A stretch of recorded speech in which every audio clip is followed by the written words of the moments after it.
So, one of the best things about being a bartender, especially when I was a bartender in Vegas, is that I get to meet so many people. And a lot of them don't live in Vegas. They weren't in my immediate, friend circle, but we meet and we connect. And then, you become friends on Facebook and you stay in each other's lives.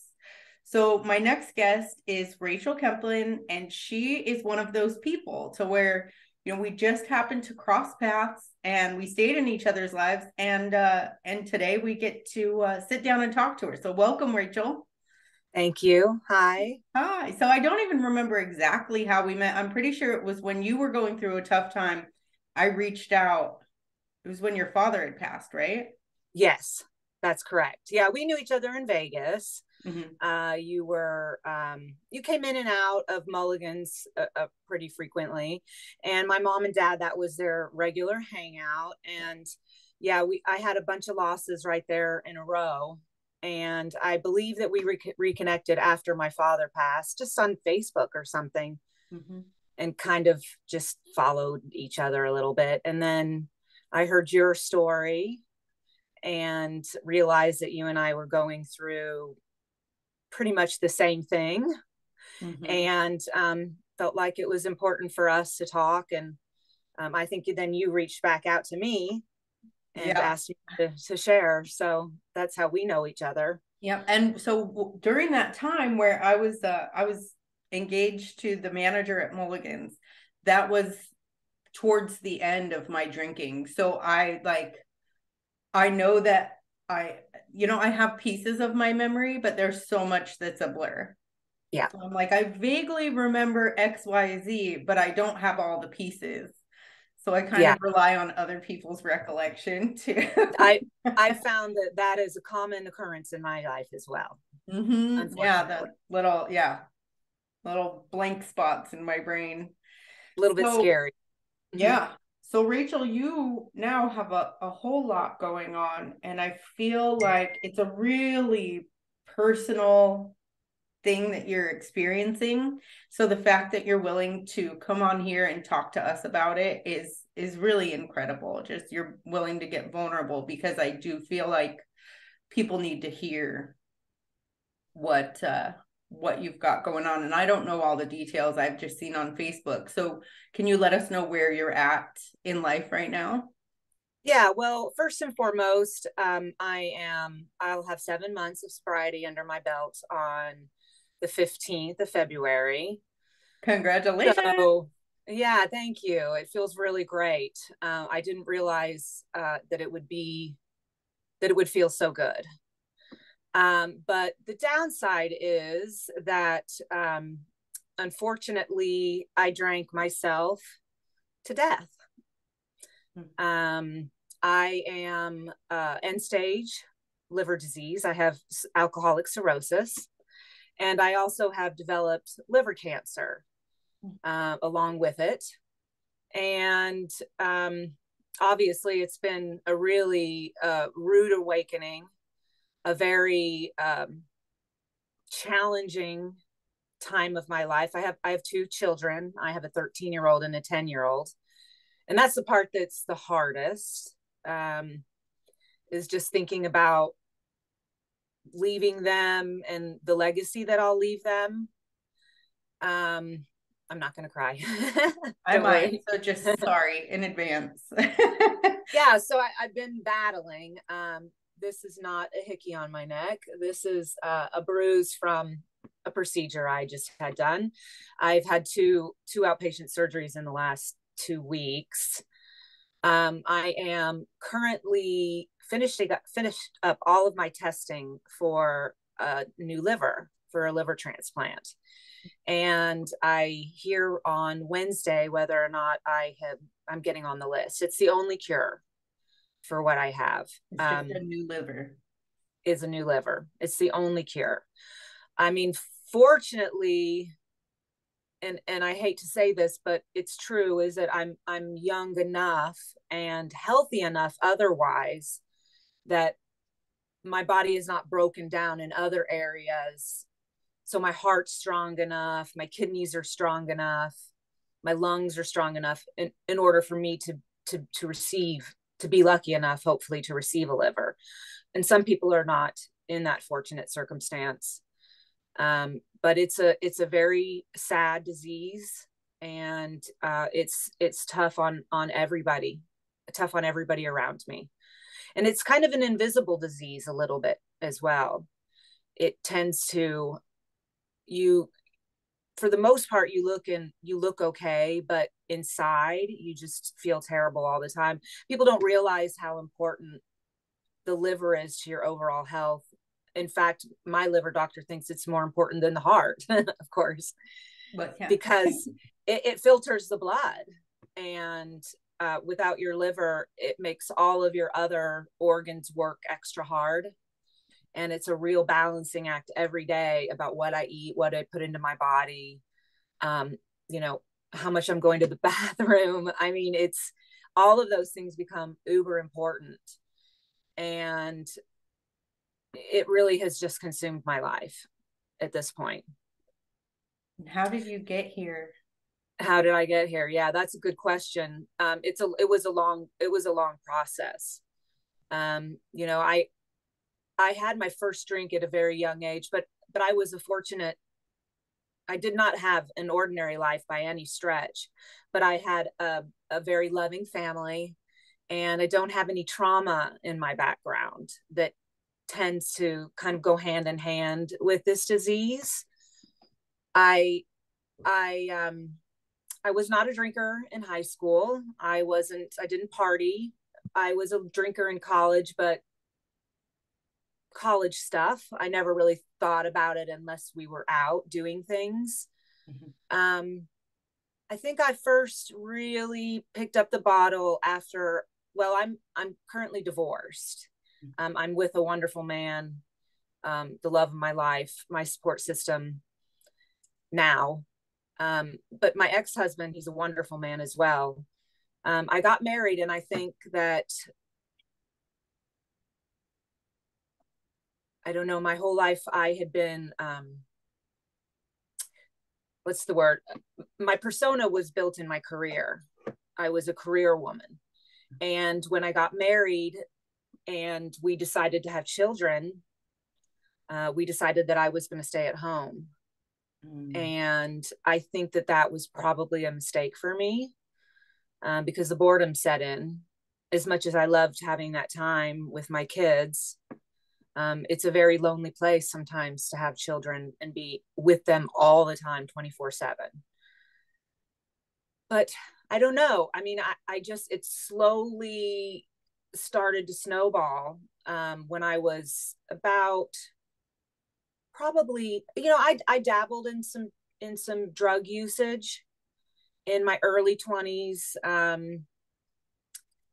Never really, always alcohol was my DOC, mm-hmm. Always. But I did dabble in everything, and but never struggled with it. I think the alcohol really took over my life, honestly, so my mother passed on September 27th of 2014. And my little brother, Adam, who also had cirrhosis of the liver and passed away from it, he passed away on December the 25th of 2014. So I lost my mom and my brother back to back. And if we had time, we could delve way into Adam's story too. He struggled. And I didn't know at the time how to help him. I wasn't there yet. I wasn't willing to admit it to myself that I was one as well. Yeah. He recognized it in me. You know, he'd be like this: "I see you, Rachel." Mm-hmm. And I was never willing to admit it to myself. And he struggled for many, many, many years. He died when he was 37. Yeah, of end-stage liver disease. And I think after Mom and Adam, it spiraled out of control. I started drinking during the days. I was hiding it. I was forgetful, driving with my children in the car under the influence. I was doing things that I look back on now, and I try not to carry shame with me, but I do have a lot of like I don't know, I was fortunate that I didn't kill anyone or that I didn't hurt my children. Yep. I mean, and I don't know how I got to be so lucky. But when Mom and Adam died, it really went downhill. And I never grieved. I never grieved my brother because I was grieving my mother. And then I never grieved my brother. And it really carried on for a lot longer than it should have. I never went for help. I should have at the time looked for a therapist or found an outlet. And I just never did that. In order to numb the pain, I think I was drinking myself to death, which in fact I was. And then in 2018, well, actually in 2021 and 18, I decided, I admitted it to my husband at the time, and I showed him all my bottles. And I remember that he took me to a psychiatric ward, and I spent 5 days there, and quickly realized, and the psychiatrist as well, that was not the place I needed to be. I needed to be at a rehab facility. So that wasn't a detox at a psychiatric ward. That's like what they did in the like 20s and 30s, where they were like, you're like, they didn't know how to treat alcoholism. So they figured out that was not where you were supposed to be.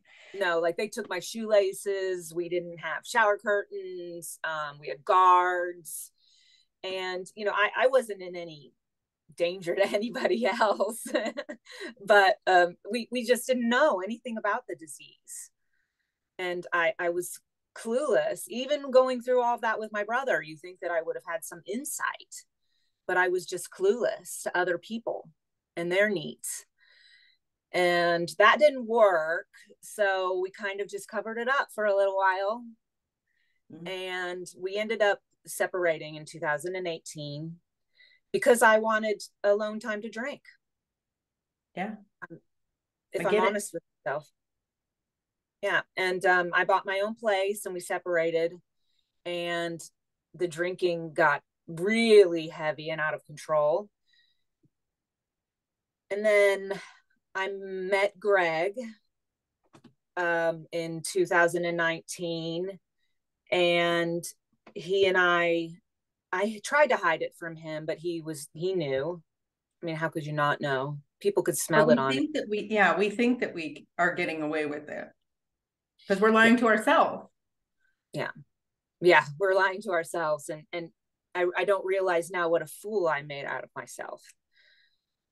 But yeah, then I don't know. It's like the story is so long. It's hard to pull out the facets that are most important. The story it's so full. I totally understand. I do. Yeah, and so I started my real sobriety testing, where I recognized that I was an alcoholic in 2021 in October, and I went to rehab, inpatient rehab, and successfully completed it. But I didn't. When I got out, my doctor did. I had some strange liver enzymes come up on some doctors on some blood tests. Mm-hmm. And we did an ultrasound of my liver, and I was really concerned about my liver then. And the ultrasound came back clear. Oh. So I took that as a blank page to start drinking again. Mm-hmm. And the one thing that has become really important to me since I've been going through this journey is just making sure that people take their health seriously.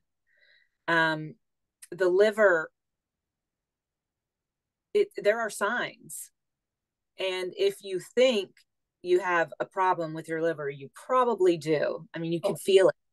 Or if you think you have a problem with your drinking, have your liver checked. Have your liver checked. And then if they tell you the enzymes are off, or that you have a fatty liver, and they just say, oh, just stop drinking, and then they'll just send you on your way. I mean, that's what they do for alcoholics. There's still this major stigma attached to being an alcoholic and having cirrhosis. They don't take you seriously. Yeah. because the reality is we don't take ourselves seriously. We go right back to doing what we were doing before, and that's drinking. And if I had listened to that doctor and who pointed out that my enzymes were off and that I just need to stop drinking, I mean, but he didn't make a big deal out of it. He didn't say stop drinking or you're going to die. I took the clear ultrasound as a blank page, like a caveat to go and just start again. And I did. Wow. Yeah. And then it got worse and worse. And you started to say really quick, you said that there are signs that you can feel them. Yes. Internally. Yes. Like yeah. What? Like when I got out of detox, my liver enzymes were in the high 400s. Okay. And then 3 months later, they were back in the teens. Right. Without, with being away from alcohol for 3 months, my liver rebounded. Yes. So I escaped that because I was on my way. Yes. And that's what's the liver is such a like a cool organ. I mean, I've learned so much through this process. I'm kind of a scientific girl, so I really enjoy. I don't enjoy, but that's what keeps me feel like I have some control is going through the education and all the medical side of it. But the liver is remarkable in that it can repair itself. And if you have damaged your liver and you stop doing what you're doing, it can reknit itself and be normal again. But once you hit a point where the scarring happens, and that's what cirrhosis is, it's just like a scar on your arm. It can't repair itself. Mm-hmm. And then you might be functioning on 10% of your liver. And then when that 10% gives up, then you die. But some of the physical symptoms for me were I could feel pain underneath my right hand rib cage on my stomach. I could literally feel my liver all the time. You don't walk around and say, oh, I can feel my liver. Like I could literally feel it. When I would lay down on my stomach, I would have like a bulge in my belly. So I had some ascites when I was first diagnosed. That's that fluid buildup in your belly. And I was itchy a lot and bruising really easily, like for no reason. I would just look down and I had this huge bruise and I couldn't pinpoint why. Those were the first symptoms. I mean, they continue as you get deeper into the disease. But I was diagnosed with cirrhosis in August of 2022. So just like a few months ago, really. And it's just been a lot. It's been more than I thought I could handle, really. But I'm doing okay. Yeah, and I'm sure that changes from day to day, but it does. The one thing that I've taken from this is that I've been given a new opportunity. And I don't know if that opportunity is a month. I mean, when I was first diagnosed, they gave me 18 months to live. Yeah, I mean, that's the reality. And then we started talking transplant, and that changed everything. And so in a way, the cancer was a good thing and a bad thing, because that kind of ups you on the list if you have cancer. And I just, I take every moment that I have now, and even the mundane things that used to drive me crazy, I try to find something in it that brings me joy. Mm-hmm. I used to struggle a lot with boredom. I would drink when I was bored. I was drink when I was wanted to have fun. I would drink to celebrate. I would drink to if something was wrong. There was always a reason. Yeah, me too. Yeah. Yeah. And now it's like it doesn't even cross my mindset. Now the reality is I got sick. So that forced me into sobriety. I mean, I had actually I was sober when I got diagnosed, and I was along that path, but I was still spotty. Mm-hmm. I'd go for 30 days, then I'd go back to it. Then I'd go for 15 days and I'd go back to it. But when I got sick, I mean, obviously they told me you're going to die. And I wish my story was different. I wish I could say, oh, I did it myself. But I didn't. I did, but because I'm doing what I have to do to stay alive. But you still get that choice because you have personal experience where people, I mean, I don't know if your brother got the diagnosis and then continued to drink, but people take that route. So you're choosing to live today, and you're choosing to see the beauty in your life today. That's so true. And that's why I mentioned that earlier about the stigma with alcoholics. And it's true. It's because we tend to, and they see it all the time in emergency rooms, all the time. People come in, they get tapped, or they get that paracentesis with the drain off the fluid off their belly, and then they go right back out and do it again. And they're back in the ER again the next week. And the doctors would help them if they could, but they're not helping themselves. You have to want it. You have to want it. You have to own it. Mm-hmm. Until I owned it, I was never willing to take ownership of it. And then when I started to share my story with people, I realized how freeing it was. And certainly my social circle has gotten a lot smaller. I mean, I'm a middle-aged housewife in a suburban, neighborhood. And I have all these perfect friends, quote unquote. And nobody's really perfect. Everybody has something going on, but people don't like to shine the light on it.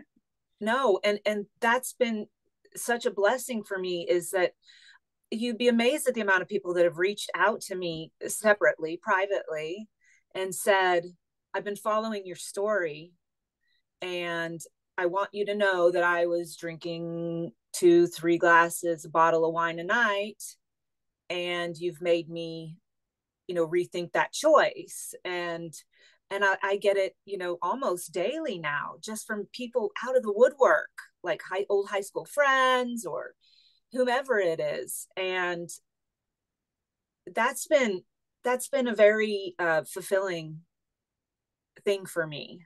Yeah, because people need to see that it's not the person living, it's not just the person living under the bridge, or the person that is outwardly struggling or looks like a mess. Like it can be any of us. Yes. And my brother was that guy living under the bridge, and I'm the one that was like all appearances, I was just carrying on with daily life. But I was together from the outside. Yeah, but I was a broken person inside, and alcohol was killing me slowly.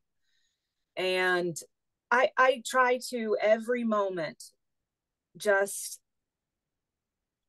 take a second to remind myself that this might be my last day, and every day holds so much significance now.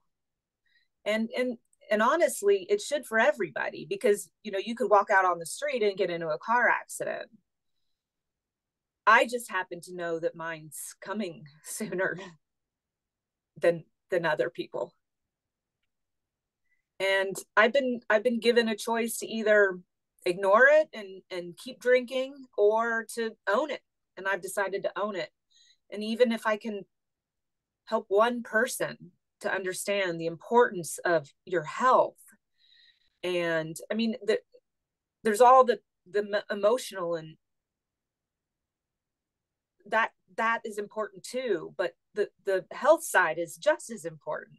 And a lot of times that gets glossed over in a rehab type facility or in recovery. We don't talk enough about the medical side of things, what you're actually doing to your body when you drink alcohol. If you could see it, it would really, maybe that would hit home for somebody. Yeah, I learned a bit about it I did an intensive outpatient treatment, but I was still newly sober. So it just, my brain wasn't functioning yet. And they said, your brain is not functioning while we give you this information, because your body is this amazing thing that functions. And then when you add this poison to it, like you're potentially damaging your brain and your liver and so many other things. So many other things. And it's such a nasty way to die. Yeah. You just wither away. I mean, I feel like I'm 80 years old and I'm only 48. I mean, like, all my joints hurt. I'm in pain all the time. I can't get in and out of bed barely by myself anymore. For me to take a walk is a big deal. And I'm using all of my energy to keep myself alive, and not able to extend any energy any other ways. And so now my life is full of some really special quiet time with the people that I care about the most. And when I was drinking, I don't I don't remember. I don't remember. My Apparently I was a really fun mom. We did I know that we did these things. I was always the one doing and taking the kids places and doing fun things with them, but I don't remember them. Yeah. And that, for me, that's like, we carry guilt. All of us carry guilt. And that's what I'm still working on. Yeah. And we're the roughest on ourselves. Other people are always willing to forgive us and give us grace, and we're the hardest on ourselves. I can't imagine. I can't imagine leaving my kids at 13 and 10 and knowing that their mama's not here. Sometimes it hurts so bad. But on the other hand, I'm given this sobriety, this clear head, this ability to see things now and to appreciate my little guy's hugs. And the other day, my daughter walked in the room, and she just, out of the blue, just walked in the room and gave me a big, huge hug and said, "Mommy, I'm really proud of you." And then walked out. I mean, she knows my story. She's old enough to know what was going on. And I'm hoping that I'm going to break that cycle for them, because it ran in my family. I mean, it's a disease. It truly is. And that is my goal, is to break that cycle. I want my children to be strong and not to have to depend on alcohol in order to have courage or to hide things. Yeah. To be able to feel feelings and experience life and not feel the need to just check out from it. Right. And checking out is easy. It really is. But part of the feeling, I like feeling bad now in a way. Like I'll take that emotion because it's an emotion. Yeah. And I'm feeling emotions, and that's kind of fun. I mean, it can be a little much sometimes, but at least I'm feeling it. And when I'm looking for that excitement, I mean, that'll give it to me. Like if I think about what my journey may look like for the next 2 years if I get a liver transplant. It's not going to be boring. No. So I'm going to feel every bit of it, and I'm going to be thankful for every moment that I have. I mean, I'm not giving up by any stretch, but I am taking, I mean, even the smallest things mean the most now. And I wish that everybody could have that opportunity and didn't have to be alone in it. Yeah. It's such a lonely place to be. And you're surrounded by people, but you're lonely because you're missing that connection. Yeah. Yeah. Missing connection. And not being honest. I had to be 100% honest with myself and take ownership of all of the horrible things that I have done to people. And I don't consider myself a bad person. Like, I did it because I wasn't making decisions that any sober person would make. Sorry for the drink. You're great. No, I totally identify with that because, you know, I have a lot of wreckage. You know, there's a lot of mess that went along with my drinking, and I just was stumbling through it. And a lot of people, you know, they say, well, you were doing your best or you weren't such a bad person, but it's like I made choices that hurt people and hurt myself. But I don't dwell today. I share my story openly because, you know, like you said, I just want to be able to help one person. I want to hopefully help to where someone doesn't have to get to where you're at or where I went to, that point of desperation and no other option. Like, it doesn't have to get to that. It doesn't have to get to that. And I'm proof of that. I mean, who knew? I just assumed it would never happen to me, where like I've been so fortunate my whole life in so many ways. And, you know, you always think, that's that person, you know, who's asking for money on the corner. And in reality, that's not the way it is. There's so many people who hide things. And it could be, you know, the person down the street. It could be somebody that you see every day. And all they need is that one person to tell them it's okay. You're okay.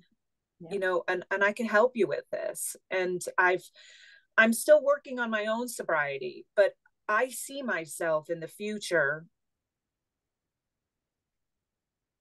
reinventing myself. And I want to do something in the addiction arena. I don't know what that looks like because I'm not there yet. I mean, I still have to, I need this time right now for me. But I am very, very honest on Facebook about my sobriety, and it has driven a lot of people away. But I still know that they're watching, which is interesting. And people mention associated with it. They don't want to be associated with it. And yet you see their post and they're every night it's, you know, they've got a drink in their hand. And that's how I started. And then it just slowly evolved because it's cunning, as we know. Yeah. Cunning and baffling and powerful. And alcoholism is the only disease that tells you you don't have it. Yeah. And it takes forever to get to the point. And until you own it, I mean, I'll say that over and over. Until I told the world it wasn't true in my head, I had to tell the world before it became true to me. And I'm okay with the people that have gone. I mean, they obviously, I wish them the best, and they're welcome to be back in my life whenever they want. But I prefer my little social circle, my kids, you know, my neighbor across the street, Greg, really, my sisters. but I have a lot more fun now. I mean, I'll watch a movie now and not have to be drunk. Yeah. I would fall asleep in every movie. I could not make it through a movie before I was knocked Yeah. out. Yeah. And then wake up an hour later and start over and think that you're sober again, Yeah. almost. When in fact it's still coursing through your body. Yeah. And I mean, I was dependent on alcohol to the point, like I was physically dependent. I could not function without fear of like a seizure or like I was. So yeah, so you got seizures. I didn't necessarily get seizures, but I got like severe withdrawals. So I was on my way to where my body would convulse, but I didn't go into full on seizing. But I mean, it wasn't just a shaky hand, it was a shaky body until I got a certain amount of vodka in me in the morning. Yes, I was the same way where in order to feel good, in order to feel normal, I had to have alcohol. Like to have a conversation like this, I had to, yeah, I couldn't not drink. Yes, same.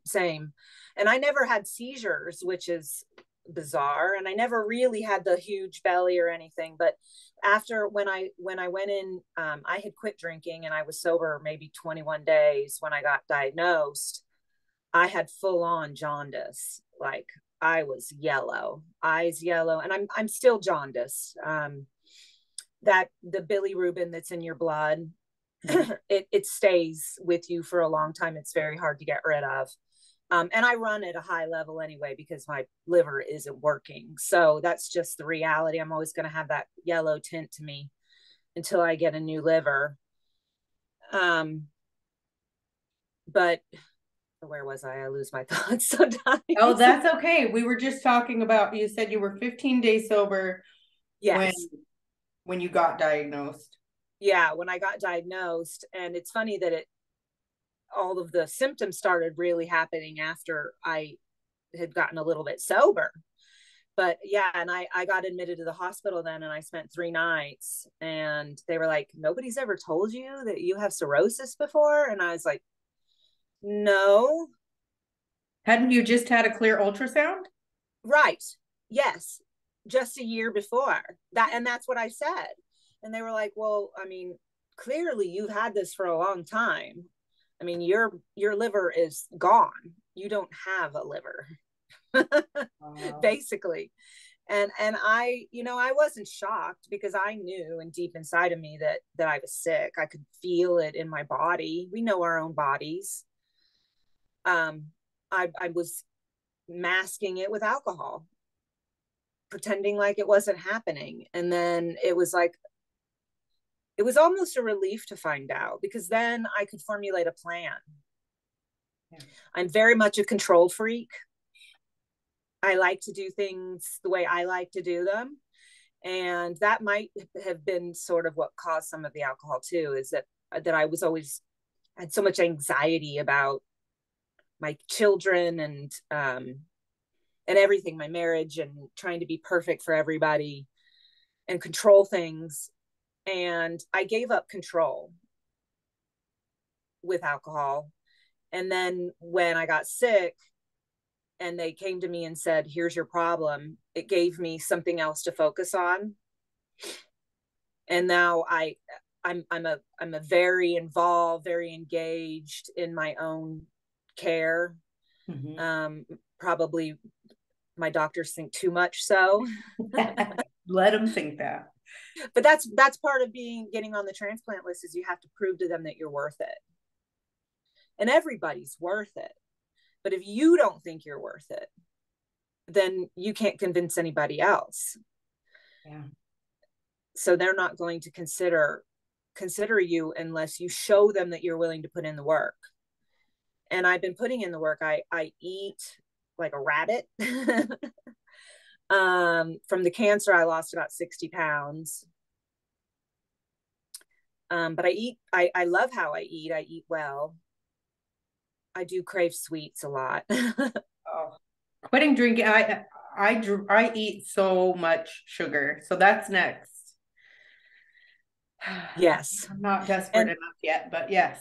and I encourage you to get your liver looked at too. I mean, you may not want to know, but it's, I mean, with the history, it's, everybody should just, and then they take it seriously. If they say you have fatty liver, that is not a death sentence. You can, that's what's so remarkable about the liver, is that it can renew itself. Sometimes just taking the drink out can completely repair it.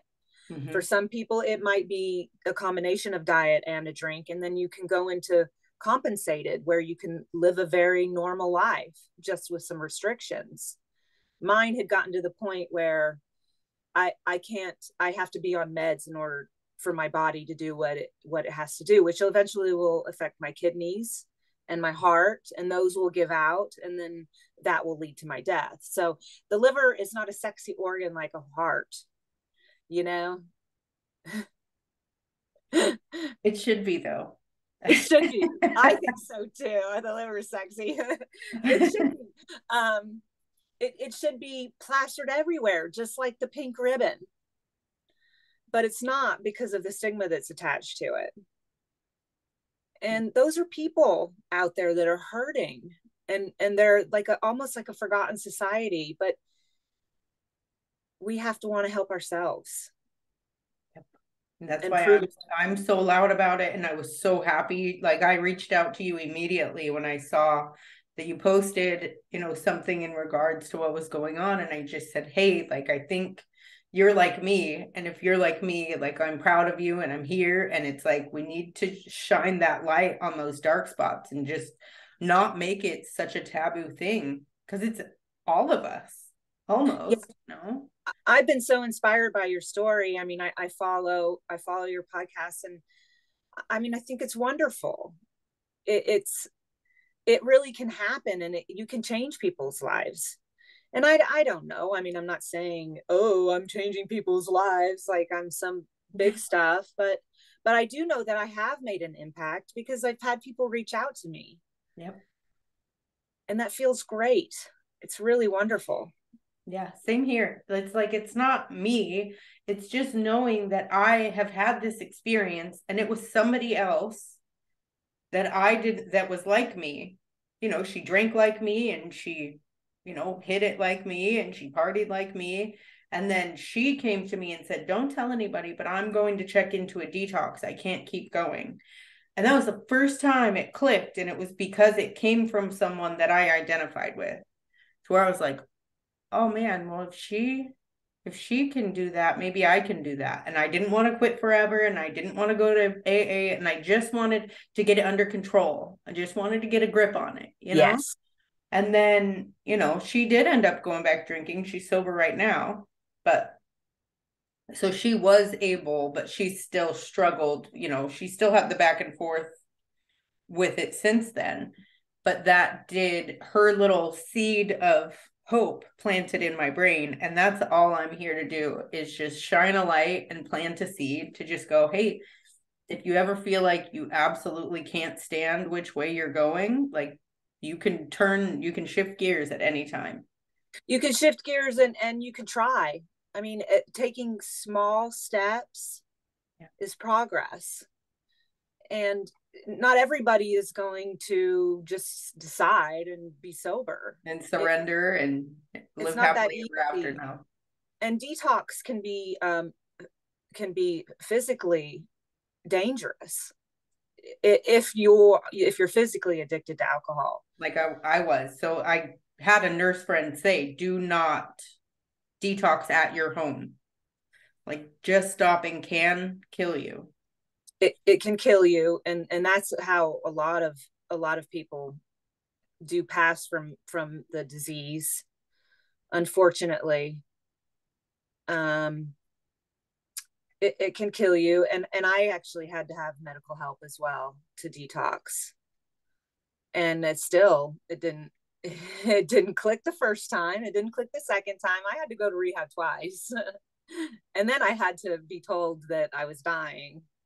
Yeah. But every day is a new step. And we can only do it one day at a time. So you got to take the day that you have. Yeah. And then what, I wrote this down because this one has always stuck with me. Let's see if I can find it. Oh, we are one blink of an eye of being fully awake. Yeah, I love that. Who said that? Do you know? No, I don't, but I Oh, should look that's it up. okay. I got it off my Calm app. So I have this app that's called the Calm app. I don't know if you've heard of it. I have. I use Headspace, which is similar. Yeah. And I like the Calm app, but we are one blink of an eye of being fully awake. Clear space for all that awaits. Yeah. And have hope that you can change things. Slow and steady wins the race, like a little turtle. Mm-hmm. I love that. And I say that to myself often when I feel like I'm not where I want to be or where I think I should be. And I feel like should is one of the dirtiest words out there. Because right where I'm at is wonderful. And sometimes. And you're married now? Yes, happily. Happily, yeah, I know. It's just wonderful to watch. I've been so excited for you. Yeah, it was quite the roller coaster getting to this point. So, well, I know the feeling. Yeah, it's been following up. Now we're just waiting on to see if the cancer is gone. I go back for a follow-up scan in March. I've had a couple of procedures on that to get rid of the tumor. It's just a bridging technique. Liver cancer comes back. That's what it does. Yeah, it doesn't ever go away. So we're just bridging, and then I'm waiting on a new liver. And, unfortunately, it has to be somebody who's passed. So it's not, something that I'm looking forward to. But if I'm lucky enough, I will honor and treasure it, and treasure that person for my whole life. I would never put anything into me that would in any way disrespect the person who gave me the opportunity to live again. You make me glad that I'm an organ donor. I'm an organ donor. You should be an organ donor. Everybody should. Yeah. I mean, we're not taking it with us. No. I don't know if they would want anything of mine. I'm just teasing. I used to say that, but yeah. Yeah, they'll use it, something. So is there, so you find out if you can even get on the list coming up soon, right? Yes, I've completed all the testing, which is not an easy process. They basically test if you have something wrong with you, they're going to find it. I mean, and they test every part of you. And it's funny, I was looking at the results because, nowadays you get your results sometimes before the doctor even can take a look at them. And I was Googling away all these like medical terms, like all this in the second phalange or whatever, blah, blah, blah. And then I said, Greg, I have arthritis in my big toe. We were cracking up. That was one of the findings. And I was so scared. I was like, oh my gosh, what is this? I have arthritis in my big toe. so there's that. I also have that. But they do a lot of testing, and it's like 2 days of the full day, DEXA scans, lung functions, stress tests, all of the 9 yards. And then my particular transplant center requires 6 months of sobriety. That can vary by the center. And there's a lot of, that's a whole nother subject, but there's a lot of back and forth on whether or not that 6 months should even be there. But I see the reasoning behind it, but I also see the reason why people don't want it there, because everybody deserves a chance. But they probably want to see your commitment to not ruining the blessing of another liver. Exactly. So I see both sides, and I'm not willing to take a side on that one. Some people are very hardcore one way or the other, but I'm keeping my head down and focusing on my health, on focusing on my sobriety, focusing on my children, on my future, whatever that might look like. However however long that may be. Because it can flip too in an instant. It's just because I'm feeling good today, by 3 o'clock this afternoon, I could be in bed again, like just completely exhausted. And I probably will be. These are really emotionally heavy talks. So yeah, and just physically too. It's your body just doesn't work like it used to. I mean, I used to work out regularly and things like that. I never considered myself a person who would sit around a lot. And unfortunately, that's what I do now. But I like it, and I'm okay with it, because I get to hang out with my dog. He's hanging out back there. Mine's hitting the door trying to get in. Yeah. I was afraid he was going to bark during this. No, it was good.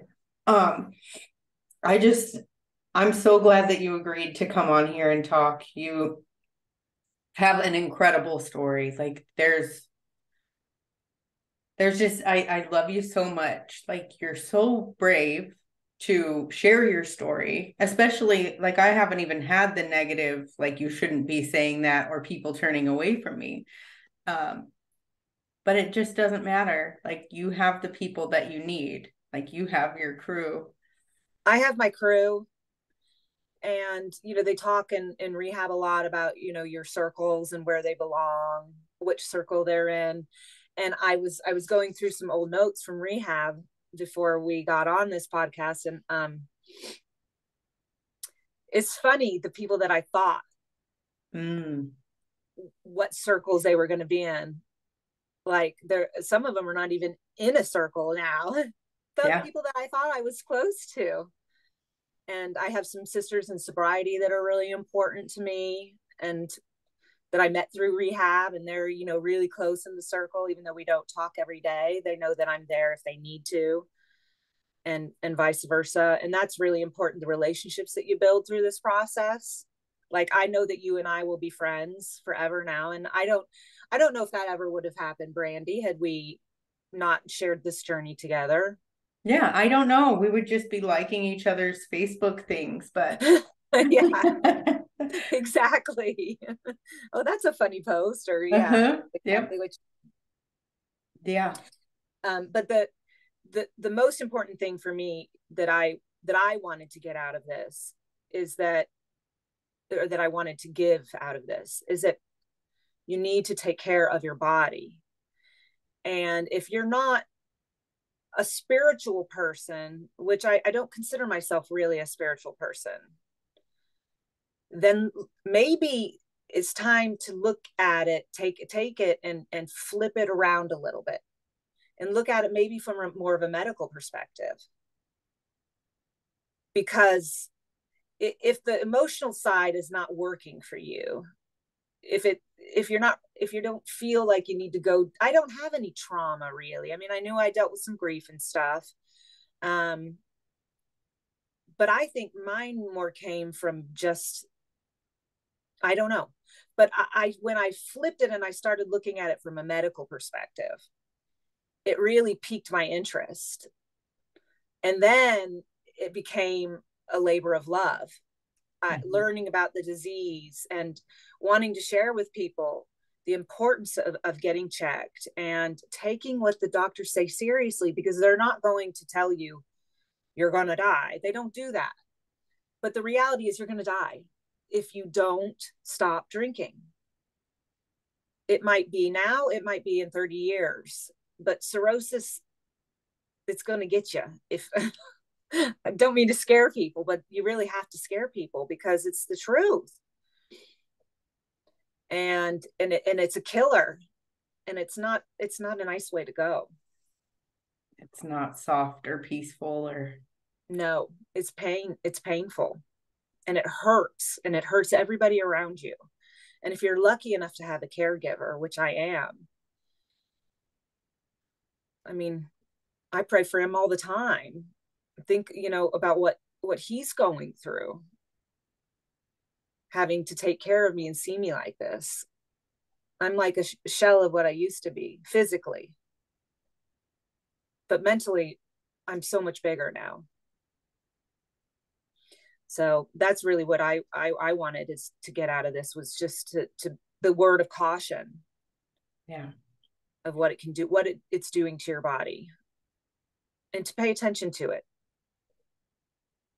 Well, I'm definitely going to make a doctor's appointment now. But I appreciate your message so much, because I feel like so many of us have that idea that it will happen to somebody else and that it's not going to be us. But if you drink regularly, your body is going to do with that what it does. And you don't get to say whether you don't think it's that much or you don't think you're doing damage. Mm-hmm. And there are other things that can go on too with the liver behind the scenes, that if you have certain disorders, and that's a whole another rabbit hole, but if you have certain disorders, if you drink, your body is not as good at processing, and so it compounds. So even if you're not drinking as much as, say, an alcoholic, even if you're just like a social drinker, you can get cirrhosis. You can get cirrhosis from being overweight. It's what you're putting into your body. It's how well your liver is functioning. And alcohol is the main culprit of killing the liver, but eating too much salt is very bad for you as well. And there's a lot of autoimmune disorders and genetic disorders that can affect the liver as well. So, and I know all those things about myself, but most people don't know all these very out there autoimmune diseases or things that you never would get tested for regularly. But if you drink occasionally, it'll compound and start affecting your liver, and you could not be an alcoholic and have cirrhosis. But most people think it only goes with alcohol, but it doesn't. I didn't know that. Yeah. I'm completely uninformed. I so focus, because I'm such an emotional and spiritual person. Mm-hmm. I focus on that soul sickness and, like, feeling mm-hmm. the hole in my heart. But I experienced that from a young age. So I love hearing, the other side of it, because it's so true. Like, if you don't identify with that part of self, then definitely look at your health and really. Yeah. And I'm sorry, I didn't mean to interrupt you. Oh, you're great. This is what we do. I had a psychiatrist, and I know I'll let you go. But I had a psychiatrist in rehab once who, he told me, he said, I can tell you're not, I wrote it down because it made me laugh when he said it. He said, I tell you're not the kind of person who has sudden and profound spiritual awakenings. You're of the educational variety. Mm-hmm. You're in our book. Yeah. And he handed me a book about this thick, and he said, read this. Yeah. And it was like all these diagrams and medical stuff, and I was like, ooh. And I spent my whole time in rehab like reading that book while other people were writing their stories. And mm-hmm. and I still call that doctor on every month of my sobriety, and I leave him a message, and I say, I don't know if you remember me, but I think you played a big part in my sobriety. Yeah, because he had your number. He did, because he was exactly like me. Mm-hmm. He was not of the spiritual awakening type. Yeah. He was behind the scenes, and it worked for me. So maybe it'll work for you. I love that. Can you tell me what's your sobriety date? Just because I want to celebrate it also. My sobriety date is 7/15/22. That's awesome. I thank you so much. This has been so awesome. It's been fun. Yeah. It was not too scary. It turned out way better than I could have imagined. Not scary at all, really. That means we'll have to do it again down the road in a couple months. I just worry about physically how I'm feeling and coming across right now. Yeah. But you seem great. I would never know if I didn't know. Thanks. Mm-hmm. So thank you. We're going to do an update. Okay. Whenever you're comfortable, you can just let me know. Yeah, I'll let you know. And I'll let you know even obviously on message if I find out if I qualify for a liver on Wednesday. I would love that so much. That's been in the works for about 5 months now. So it's funny, that's my sobriety date, Wednesday. Oh, it's the 15th. Yes. Yeah. So my 7 months. So maybe I'll get good news. And if I don't, that's okay. Yeah. I'll formulate another plan and I'll put my head down and I'll work towards that.